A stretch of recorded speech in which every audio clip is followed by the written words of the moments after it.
विंता, मैंने तो सुना था कि तूने अपने पुत्र को ज्ञान ध्यान की सारी बातें बताई हैं, फिर भी इसे अगस्त्य महर्षि के बारे में नहीं पता, जिसके सामने पर्वत भी झुक जाते हैं। पर्वत भी झुक जाते हैं? तब तो ये महर्षि सचमुच अद्भुत है। इनके बारे में बताइए ना दीदी माँ। सप्त महान ऋषियों में से एक है महर्षि अगस्त्य।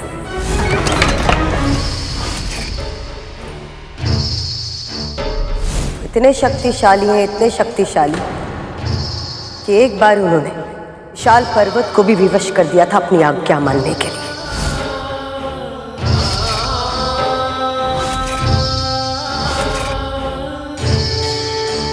हम सब मानते हैं कि हिमालय सृष्टि का सबसे ऊंचा पर्वत है। उसका स्वभाव ही है प्रतिदिन थोड़ा थोड़ा बढ़ना। एक दिन विंध्याचल पर्वत को हिमालय से इतनी ईर्ष्या हो गई कि उसने हिमालय से भी ऊंचा होने का हठ ठान लिया और तीव्र गति से बढ़ने लगा। शीघ्र ही विंध्याचल इतना शक्तिशाली और इतना ऊंचा हो गया कि उसने संसार का भ्रमण करते ही सूर्य को रोक दिया और पृथ्वी के आधे भाग पर सदैव प्रकाश रहने लगा और शेष आधा भाग सदा सदा के लिए अंधकार में डूब गया। ऐसी स्थिति में जीवन का विनाश होने लगा। पेड़ पौधे सभी प्रकार के प्राणियों का अंत होने लगा। ऐसे में देवताओं को भीषण चिंता होने लगी और वो उपाय की खोज में ब्रह्मदेव के पास जा पहुंचे।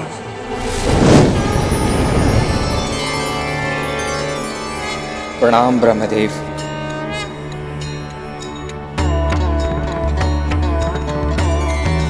मैं तो केवल सृष्टि का सृजन करता हूं। विंध्याचल को बढ़ने से रोकना मेरे सामर्थ्य में नहीं है। ब्रह्मदेव से इच्छा पूरी नहीं हुई तो सभी देवगण विष्णु के पास जा पहुंचे। प्रणाम विष्णु जी। सृष्टि में जो होता किसी न किसी कारण से ही होता और इसीलिए आपकी समस्या का समाधान करना मेरे लिए संभव नहीं। विंध्याचल के विकास को रोकने का उपाय महादेव शिव शंकर ही कर सकते हैं। संपूर्ण ब्रह्मांड में केवल एक ही महात्मा है जो पृथ्वी पर छाए इस संकट का समाधान कर सकते हैं और वो है महर्षि अगस्त्य। आप सब उनके पास जाइए, समाधान अवश्य मिलेगा।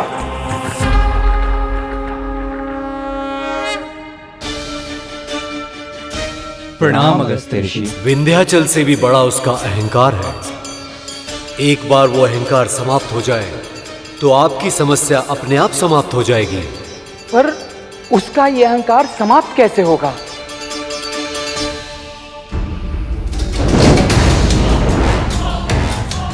कितने छोटे हैं ये सब मेरे सामने, कितने तुच्छ। ओम नमः शिवाय, ओम नमः शिवाय, ओम नमः शिवाय, ओम नमः शिवाय, ओम नमः शिवाय, ओम नमः शिवाय। मैं इतना विशाल हूं पर मेरी ओर आंख उठाकर भी नहीं देखा। ओम नमः शिवाय, ओम नमः शिवाय। अवश्य ही ये कोई बहुत सिद्ध महान ऋषि हैं। तभी तो शिव भक्ति में इतने लीन हैं कि आसपास की कोई भी वस्तु इन पर अपना प्रभाव नहीं डाल पा रही है। ओम नमः शिवाय। यदि इनका मुझे आशीर्वाद मिल जाए तो मेरा प्रभुत्व तो और भी अधिक बढ़ जाएगा। ओम नमः शिवाय। अभिवादन स्वीकार कीजिए महर्षि। ओम नमः शिवाय। अभिवादन स्वीकार कीजिए महर्षि।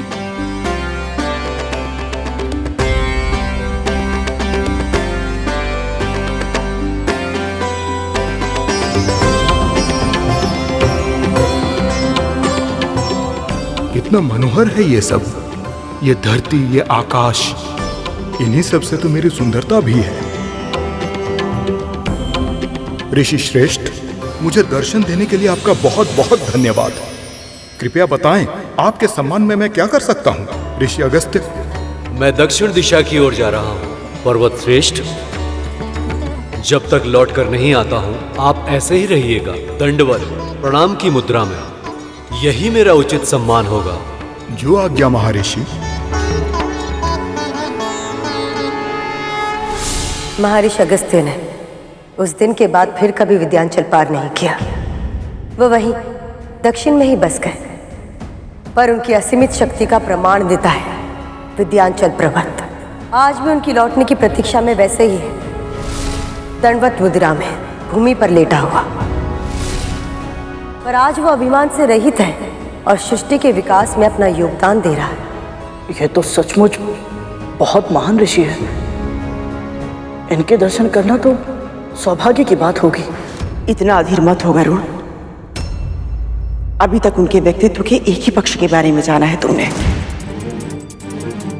पर महर्षि अगस्त्य के व्यक्तित्व में बहुत कुछ ऐसा है जो सतह से नहीं दिखाई देता।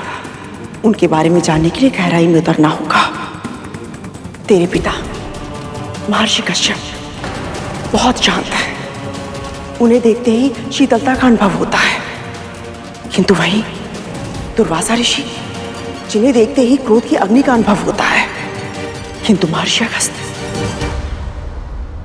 इन दोनों से भी विकट है।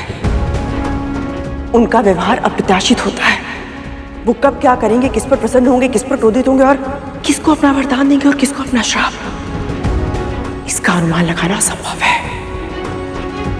पिताजी और दुर्वासा ऋषि के सामने तो सावधान रहा जा सकता है, पर जिनकी प्रतिक्रिया का कोई अनुमान न लगा पाए, उनके सामने कोई कैसे व्यवहार करे? यही भूल उन दोनों ने भी की थी। आतापी वातापी के साथ क्या हुआ था, स्मरण है ना दीदी? ये कथा तो हमने भी नहीं सुनी माँ, बताइए ना, कौन थे आतापी वतापी? आतापी वतापी दो राक्षस थे। दोनों ने संसार में अपना आतंक मचाया हुआ था। एक दिन एक व्यापारी अपने घर लौट रहा था। उसे देख आतापी वितापी ने अपना रूप बदला और मायावी शक्ति से उस व्यापारी के साथ छल किया। फिर आतापी ने बोला, लगता है आप बहुत दूर से आ रहे हैं। मैं इस बकरे को खाने ही जा रहा था, वो तो शिव की कृपा से आपके साथ भेंट हो गई। आपको खाना खाने बिना नहीं जाने दूंगा मैं यहां से। मेरी कुटिया निकट ही है, आप आइए मेरे साथ।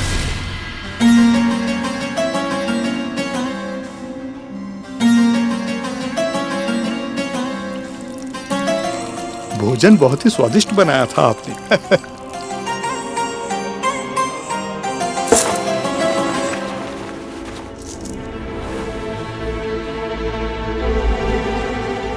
ये आपके लिए छोटी सी भेंट। बकरा बड़ा था, भोजन स्वादिष्ट, और भेंट ये इतनी छोटी सी। वातापी, समय हो गया।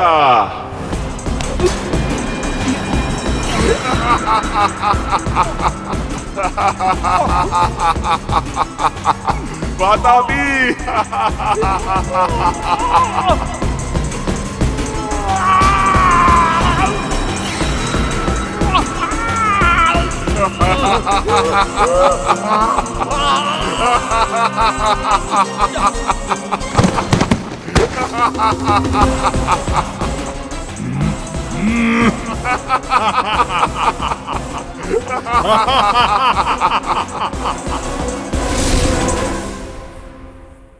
ये तो विचित्र माया है। पर माँ, महर्षि अगस्त्य की कथा का इनके साथ क्या संबंध है?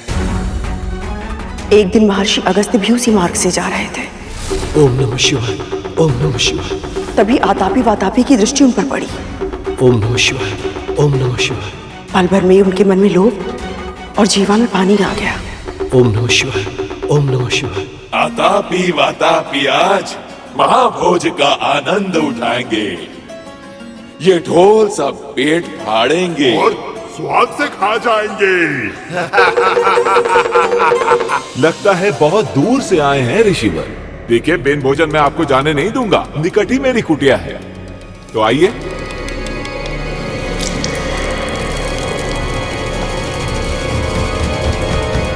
जीर्णाम जीर्णाम वातापी जीर्णाम।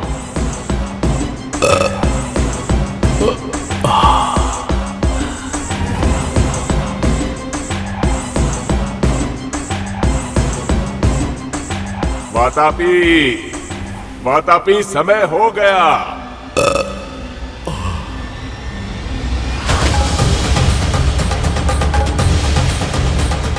वातापी, समय हो गया। वातापी बाहर निकल।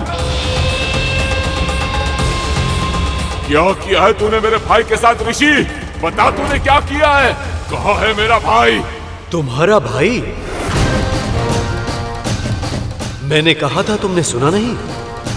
जीर्णाम जीर्णाम वातापी जीर्णाम। इस मंत्र के उच्चारण से भारी से भारी भोजन पचा सकते हैं। तुझे इसका दंड मिलेगा।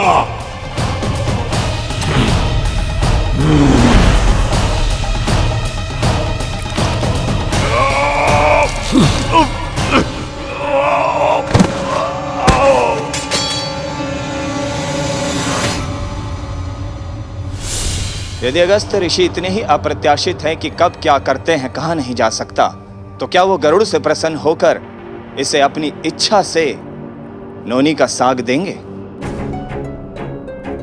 ये कार्य कठिन है, परंतु असंभव नहीं।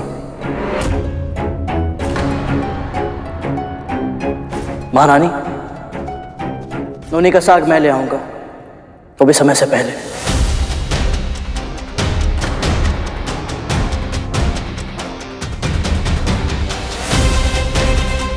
तुझे लाना ही होगा गरुड़। मेरे पुत्रों के प्राण अधर में है। अवश्य लाऊंगा महाराज, फिर चाहे मुझे अपने प्राण ही क्यों ना देने पड़े।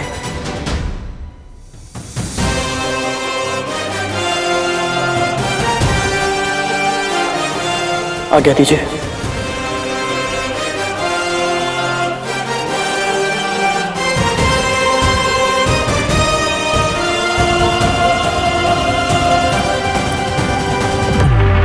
मैं गरुड़ के असफल होने की प्रतीक्षा नहीं कर सकती। मुझे स्वयं ही ये निश्चित करना होगा कि इनसे कोई चूक हो जाए और ये जीवित पुत्रिका के व्रत विफल हो जाए। पर कैसे करूं ये? कैसे?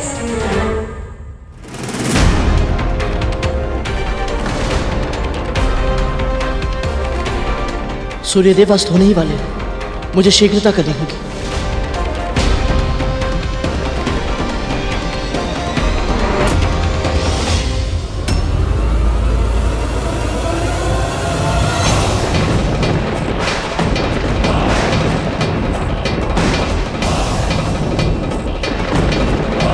यमदूत यहाँ?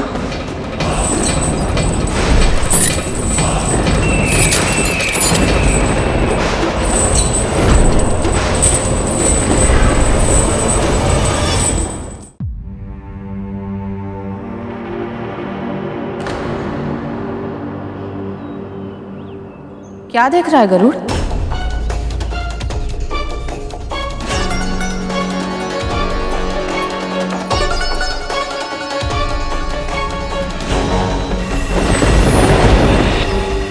क्या हुआ? बोल।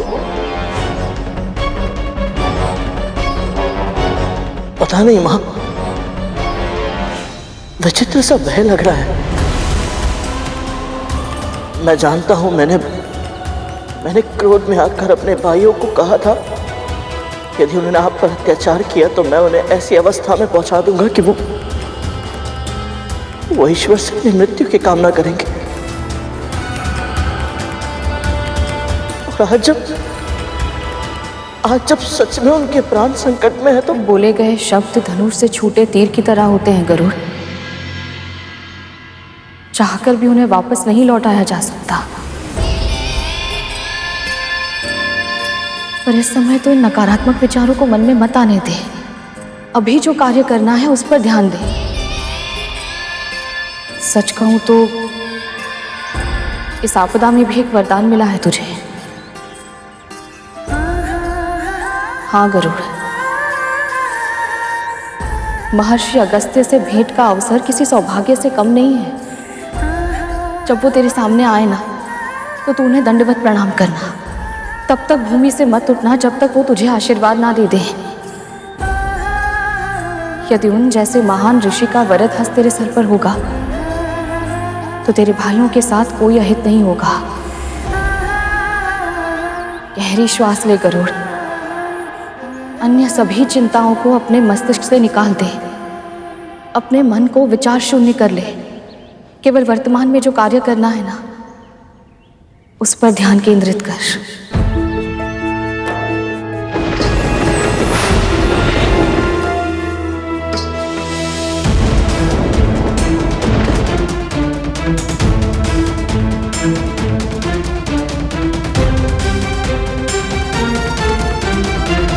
आज्ञा दीजिए मां।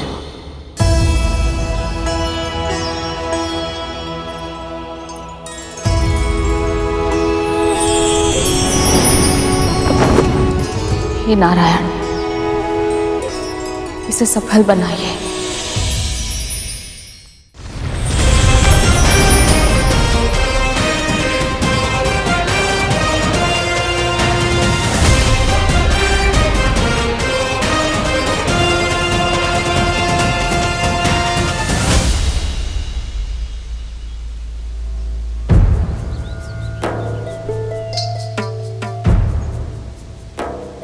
मेरी समझ के अनुसार आश्रम होना तो यही चाहिए, पर यहां तो कुछ भी नहीं है। ना आश्रम दिख रहा है और ना ही महर्षि और उनके शिष्य। कहीं मैं किसी और स्थान पर तो नहीं आ गया? ओम नमो नारायणाय नमः। ओम नमो नारायणाय नमः। पूर्ण विश्वास के साथ से तो यही कह सकता, परंतु मुझे यहाँ के वातावरण में एक विशेष प्रकार की ऊर्जा का अनुभव हो रहा है।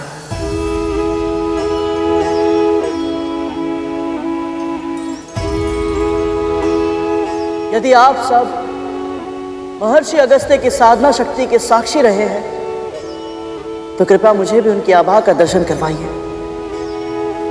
कोई संकेत दीजिए मुझे।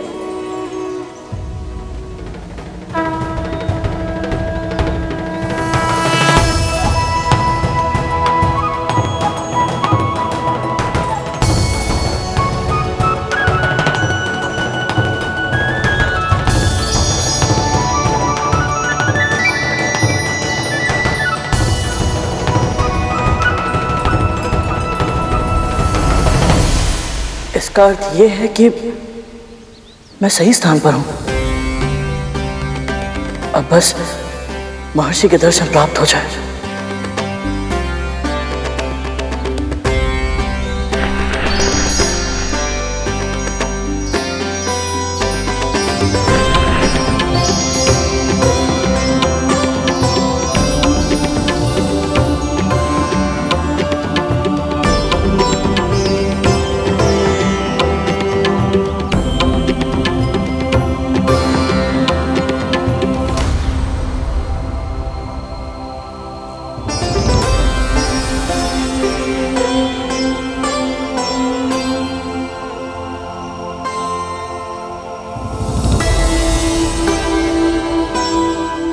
ओम नमः शिवाय। ओम नमः शिवाय। ओम नमः शिवाय। ओम नमः शिवाय। ओम नमः शिवाय। ओम नमः शिवाय। ओम नमः शिवाय। ओम नमः शिवाय। ओम नमः शिवाय। ओम नमः शिवाय। ओम नमः शिवाय। ओम नमः शिवाय। ओम नमः शिवाय। ओम नमः शिवाय। ओम नमः शिवाय। ओम नमः शिवाय।